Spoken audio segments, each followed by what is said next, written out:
Põe o Matheus Cunha falando aí pra nós, André, por favor.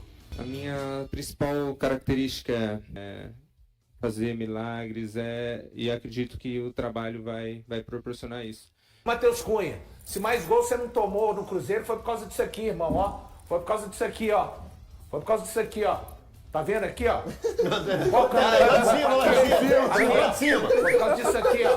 Foi por causa disso aqui, ó. O milagre quem fez de você não tomar mais gols foi aqui, ó. Meu e de todo torcedor do Cruzeiro, que rezava, não era pra você defender, não. Porque você não era capaz de defender no gol do Cruzeiro, não. Rezava era pra bola não poder chegar lá pra você... Porque a gente sabia que você não tinha capacidade de defender. Então tem coisas que são debochar da cara do torcedor. Boa sorte, Baldasso. Boa sorte, torcedor do Internacional. Boa sorte, Meneghetti. Boa sorte, Baldasso. Ô, gente, o pessoal do Inter vai cair nessa história aí. Ah, não, alguém que tem que Cara, avisar. não, Valu, cara, pega o telefone e avisa, Valu. Avisa pra eles, Valu. Avisa pra eles, Valu. Ô, Breno, sabe o que é complicado? É porque a gente, quando a gente foi falar da saída dele, uma das coisas que a gente falava é assim, cara, o jogador é jovem, tem a possibilidade de ir para outro clube, não deu certo no Cruzeiro, vai ser feliz no Internacional. Mas aí, ele se coloca na alça de mira. Ele coloca no alvo pro torcedor do Internacional e pro torcedor do Cruzeiro e do Flamengo também, que viveu com ele, criticar. Cara, chega pianinho. Principal característica, eu sou bom na saída de bola. Fala uma coisa que não te comprometa. Esforçado. Sou muito do grupo. É isso aí. Cara, fecha alguma coisa, faz um básico do bem, básico. né? Mas aí ele se coloca na alça de mira. Ô, Matheus Cunha, de novo, boa sorte pra você. Torço pra caramba pra você se dar bem, que eu não quero queimar a sua carreira, não quero pôr peso na sua carreira.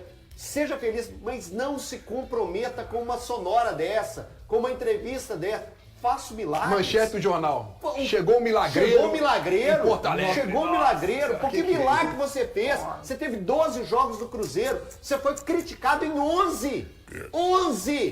Teve uma crítica em cima de você. Que milagre que você fez. Você igualou o jogo, por exemplo. O Cruzeiro tava ganhando do Curitiba. Tava ganhando, tomou a virada. Isso é um milagre que você fez. O Cruzeiro perder pro Curitiba. É esse tipo de coisa. Valu que você vai tem, infartar. cara. O Valu é o vai seguinte, infartar ali. Presta atenção. Você que é uma pessoa pública, vocês precisam ter um bom assessor de comunicação, uma boa assessoria de comunicação, mas você tem que ter a abertura para você absorver, mas tem que ser boa, porque se for um cara perna, ele vai piorar a sua situação. Para o cara te explicar o caminho que você pode seguir. Porque quando você solta um negócio desse numa coletiva, ô Matheus, você tá doido, faz um milagre em mim então. Amanhã o Cruzeiro visita o Internacional do Santo Milagreiro, Matheus Cunha. O jogo é lá em Porto Alegre, mas o Matheus Cunha ele estará fazendo os milagres fora do estádio, que ele não pode jogar ou ele pode estar lá vendo o jogo. O mar vermelho dos torcedores do Internacional? Boa essa aí. Boa. Vou mandar um vídeo pro Meneghetti. Fala, Menegas, pede o Matheus Cunha para abrir o mar vermelho. É o único milagre que ele vai ser capaz de fazer, né? Mas amanhã contra o Internacional. Também meio em crise financeira, a situação lá não está boa. Eles também estão reclamando muito sobre os jogadores. O Borré foi embora, o Valência foi embora, o Alan Patrick banco, muitos questionamentos. Mas a gente sabe que os times do Pesolano são pelo menos times mais, como é que eu posso dizer, intensos, Marrinha. Competitivos, né? Eu acho que, apesar disso, o Cruzeiro ainda assim é favorito, porque já tá com uma base montada, o time teve apenas acréscimos, né? Perdeu o Kaique, beleza, tudo bem, mas já era uma coisa que, querendo ou não, era esperada, todo mundo meio que sabia que em algum momento ele iria embora. A reposição pelo Rojas, eu fiquei positivamente surpreso com a rápida adaptação que ele teve, gostei muito dele no jogo contra o Grêmio. Eu acho que o Cruzeiro não vai sofrer muito com relação a isso não, e eu espero inclusive uma vitória, eu não vou dizer tranquila, pra não zicar, mas eu acho que o Cruzeiro vai vencer esse jogo, pelo menos aí por uns 2 gols de diferença. Opa. Ó, tá otimista, é isso aí. Não, mas eu também tô. Eu acho que o Cruzeiro ganha. também vejo o Cruzeiro O como Cruzeiro favorito, é né? favorito, é. Eu também vejo o Cruzeiro como favorito. E tô bem curioso para ver o Cruzeiro encarando o Internacional fora de casa. Eu acho que muito pelo trabalho do Arthur Jorge. É claro que a gente viu algumas pinceladas nos jogos treinos, né, que aconteceram, nos amistosos, né, eu vou tratar desse jeito, os amistosos contra o Grêmio, contra o Defensor também do Uruguai. Mas eu estou curioso para saber como que vai ser esse Cruzeiro depois de um período longo e positivo de trabalho do Arthur Jorge. Porque se a gente cobra do lado do Atlético, né, um desempenho melhor, com o Arthur Jorge eu tenho uma perspectiva ainda maior. Porque ele estava conseguindo tirar do Cruzeiro e acertar esse time do Cruzeiro com pouco tempo de trabalho, com um recorte mais curto, com jogo em cima de jogo, com pouco espaço para preparação. O Arthur Jorge teve a capacidade de fazer esse time do Cruzeiro funcionar. Então, com esse período todo, eu estou realmente bem curioso e numa expectativa positiva para ver o Cruzeiro enfrentando o Internacional. A minha expectativa é positiva, mas menos audaciosa do que dos amigos. O Cruzeiro ele tem provavelmente 2 novidades que vão ser certezas a partir de agora, né? Que vai ser o Rojas na lateral esquerda, e creio que o Peck deva começar, e amanhã tem uma baixa importante que é o Romero. A gente sempre ouve muito torcedor falando do Romero fora contra o Flamengo. O Romero tá fora amanhã. Com certeza o Matheus Henrique. Eu imagino que o Peck comece pelo lado direito, se tiver a condição. Se não tiver, talvez o Kaique Kenji de um lado e o Sinisterra do outro. Acho que a gente vai ver a manutenção daquela ideia do Arthur Jorge de, nessa segunda parte da temporada, colocar sempre 2 pontas de ofício pelo lado do campo. Não tem mais o Christian também, que foi vendido. Então eu estou um pouco mais reticente, assim. Eu acho que o Cruzeiro tem condições de fazer um bom jogo. Até no jogo que perdeu, no amistoso que perdeu para o Grêmio, acho que o 3-1 acabou ficando um tanto exagerado, mas o Cruzeiro criou boas possibilidades ali. Mas é o famoso, agora é para valer. Eu imagino um time com Otávio, com Fagner, com Jonathan Jesus, Fabrício Bruno e Rojas, meu campo com Gerson, Matheus Henrique, Sinisterra, Peck ou Kenji, caso o Peck não esteja em condições, Matheus Pereira e Caio Jorge. Então, assim, a minha expectativa para ver o Cruzeiro é de um bom jogo, mas não consigo apontar esse favoritismo que foi apontado pelos amigos aqui. Só um detalhe, né? O Cruzeiro que reconecta, ele volta a se conectar com uma invencibilidade longa. O último jogo oficial que o Cruzeiro perdeu foi exatamente lá no início de maio, o clássico para o Atlético, 3-1. Depois o Cruzeiro empata contra a Católica fora, que foi um ponto muito importante. Vence o Bahia fora de casa, vence o Goiás na volta da Copa do Brasil, empata com o Palmeiras fora, empata com o Boca Juniors fora, um jogo importante também, que ele teve um a menos, aí vence Chape, vence Barcelona de Guayaquil e termina empatando com o Fluminense. Cruzeiro então a 8 jogos na temporada de invencibilidade. Pois não, Marinho. Foi muito interessante que o Valu cita o jogo contra o Grêmio, né? E nesse jogo o Cruzeiro acaba perdendo por 3-1, mas o Caio Jorge, se tivesse com o pé na forma, tinha feito 4 só no primeiro tempo, né? Então, assim, acho que tudo voltando ao normal, a tendência, até porque eu acho o Grêmio, nesse momento, um time que está investindo mais, que me parece mais organizado até do que o Internacional. Talvez seja um pouco polêmica, mas eu acho que tem melhores jogadores, enfim. E se o Cruzeiro já, pra mim, foi tão superior ao Grêmio, a ponto de ter perdido 2 pênaltis, e se o Caio Jorge tivesse com o pé na forma e tinha feito pelo menos uns 4 gols, acho que a tendência é vencer do Inter. Olha ele aí, Valu. Será, Valu? Zé Lucas é a criança. HG, o Cruzeiro tá na corrida, né? Até replicando a informação dada pelos amigos do Central da Toca, que conversaram com o presidente do esporte.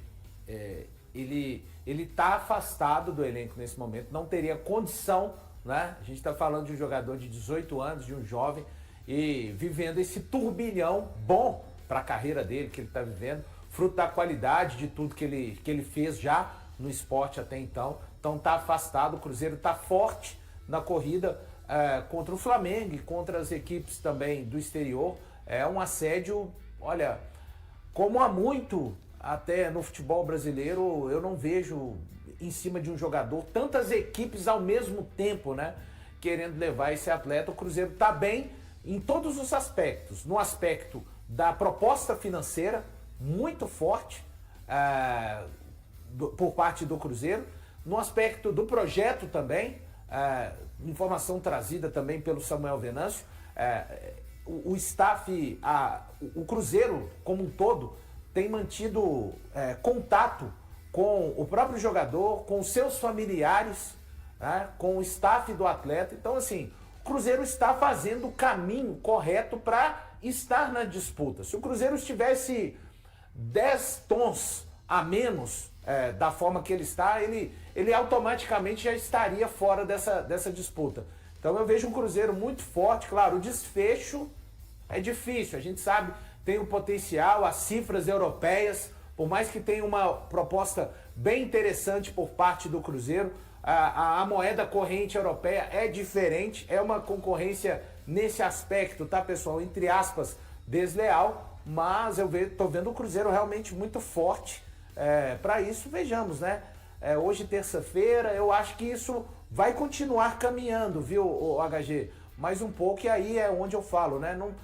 Não creio que isso seja uma situação de novela. Cara, o que você faz? Um jovem com o potencial que tem o Zé Lucas, vários clubes querendo, clubes daqui, clubes do exterior, clubes de várias ligas até diferentes. A gente está falando de liga francesa, espanhola, mas a parte tem clube russo também interessado. Então é isso mesmo, HG, um enorme cabo de guerra, né, digamos, entre os clubes, mas o Cruzeiro ele não está vindo só, o Cruzeiro está com muitos recursos em todas as partes e está forte nessa briga também. O senhor passou os números, os valores? Não. Não passou os números? Então a informação que chega lá do pessoal do Recife é a seguinte: o Cruzeiro fez oferta de compra por 80% dos direitos econômicos do volante, né? Por cerca de 3,5 milhões de euros. Tá de o graça, que daria aproximadamente 20 milhões de reais, além de metas que podem render ainda mais, aproximadamente 2,5 milhões de euros. Então Tá de essa é a graça. proposta que o Cruzeiro fez para o esporte. Essas são informações do pessoal lá de Pernambuco. Eu vi que o Flamengo fez de 2,5, né? Então o Cruzeiro tá na frente do Flamengo aí nessa história. Por 80% também? E o Cruzeiro, o que eu recebi de informação, que o Cruzeiro tentou fazer algum tipo de negócio colocando jogador. O Cruzeiro tentou, mas o esporte falou, não, só queremos dinheiro. É só venda. Cara, esse valor é um valor assim muito abaixo do que tem sido praticado no mercado por um cara da posição dele, ainda mais com o potencial que ele tem, a idade que ele tem. É um jogador muito interessante, eu tive a oportunidade de ver ele de perto, trabalhando como repórter de campo no jogo Atlético e Sport no ano passado. Ele é muito diferente com a bola no pé, além de um marcador maravilhoso. É um cara que eu descrevi com características do Matheus Henrique no início de carreira do Grêmio, com capacidade de saída de bola, mas com uma capacidade, ou melhor, um potencial de capacidade de marcação próximo ao do Lucas Romero. É um cara muito bom de bola. 3 milhões de euros, né? 3 tá de milhões graça. e meio de euros, que daria 20,4. Tá de graça. Mas vale lembrar que assim, né? Eu tava até pesquisando aqui, porque eu lembro que o Botafogo demonstrou interesse na época que eles pediram pro Botafogo 10 milhões de euros. Pois é. né? Então, quer dizer, essa é a proposta do Mas é Cruzeiro, né? porque Nós temos que entender que a o realidade esporte mudou do é, esporte. De o lá pra esporte cá, também. né? O esporte é De precisando lá de pra dinheiro. cá, a gravata foi apertando E no tem que pescoço. entender do o esporte. esporte. Eu acredito o nisso. esporte Eu tem acredito chance que essas de metas, não subir. que O essas esporte tem metas chance de não não subir. vão ser difíceis. Eu acredito que pelo o amarrar do contrato, e justamente por isso de você lembrar desses 10 milhões, e o esporte está precisando desse dinheiro, eu acho que eles, se amarrar a esses valores, né, de 3,5 mais 2,5, esses 2,5 seriam fáceis, entre aspas, né, que De atingir. ele precisa jogar, de atingir, porque o esporte precisa realmente do Só dinheiro. mais uma informação também do Samuca, o Cruzeiro estaria preparado, inclusive já teria dito ao esporte, que tem condições de fazer parte desse pagamento à vista. Aí você imagina, né? Isso para o clube que está na necessidade. Quando fala à vista... Alguém informou que o Cruzeiro tentou colocar jogador no negócio? O HG, eu não posso cravar para você, porque são tantas frentes que eu estou acompanhando, né? Isso, eu não posso cravar que isso... eu não li, tá? Porque eu o ouvi André está me dizendo eu aqui ouvi que a também primeira acompanhou vez. e não viu nada sobre isso. Isso, também mas não eu vi não nada. posso dizer que não foi publicado por outros colegas, seria seria muita pedância da minha Não parte. acompanha falar, todo mundo, né? né? Tá Às vezes- complicado, porque realmente tá um enorme carrossel, Cara, né? que às vezes, eu, por exemplo, aqui, quando eu consigo saber de quem é a informação, eu dou crédito. Quando eu não sei, eu não tenho como As que eu dar. sei, eu vou dando os créditos. E se eu não dou o crédito, mas depois chega que for fulano, Sim. eu falo, não, foi a informação do fulano de tal. Sim. É porque eu acho importante, dá um trabalho desgraçado para fazer. Essa aí, quando eu perguntei se avançou pelo Zé Lucas, aí essa pessoa me disse, né, o Cruzeiro tentou colocar jogador no negócio, o esporte não quis, e eu não sei também se só o esporte não quis, não, se algum jogador Lembrando gostaria de jogar a Série B. Que né? tudo Enfim. começou com, acho que Eduardo Maranhão, né? É o nome do jornalista. Tudo começou, o sobrenome é Maranhão, tudo começou com ele, né? E daí, a partir de então, todos foram seguindo o seu próprio caminho, a partir da notícia que ele deu e desenvolvendo a sua própria apuração. O Cruzeiro oficializou o empréstimo do atacante Lautaro Dias ao Racing da Argentina por uma temporada. Para concluir a transferência, o jogador precisou encerrar antecipadamente o vínculo de empréstimo que mantinha com o Santos e, assim, retornar ao seu país. As conversas entre os clubes se estenderam por algumas semanas devido a um impasse financeiro entre o Racing e o atleta. Desde o começo das negociações, o Cruzeiro deu sinal verde para a saída, já que o argentino não faz parte dos planos da comissão técnica, embora tenha contrato com a Raposa até o fim de 2028. Pelo acordo, o Racing assumirá integralmente os vencimentos de Lautaro durante o período do empréstimo e terá a possibilidade de comprá-lo em definitivo ao término do vínculo. A opção de compra foi fixada em 3 milhões de dólares. A diretoria celeste entende que o atacante terá mais oportunidades no futebol argentino, principalmente por ser um reforço solicitado pelo técnico Juan Pablo Vojvoda, que recentemente assumiu o comando da equipe. No Santos, Lautaro vinha recebendo poucas oportunidades, o que facilitou sua liberação. Contratado pelo Cruzeiro em 2024 junto ao Independiente Del Valle por aproximadamente 16 milhões de reais. Lautaro Dias começou sua passagem com boas atuações, mas não conseguiu se consolidar no time. Com a camisa celeste disputou 42 partidas e marcou 4 gols. Já pelo Santos, entrou em campo 34 vezes, balançou as redes em 4 oportunidades e contribuiu com 2 assistências. E aí galera, o que acharam? Deixem suas opiniões nos comentários. Não se esqueçam de deixar o like, se inscrever no canal e ativar o sininho para receber as notificações. Até mais, Nação Celeste! Vamos pra frente!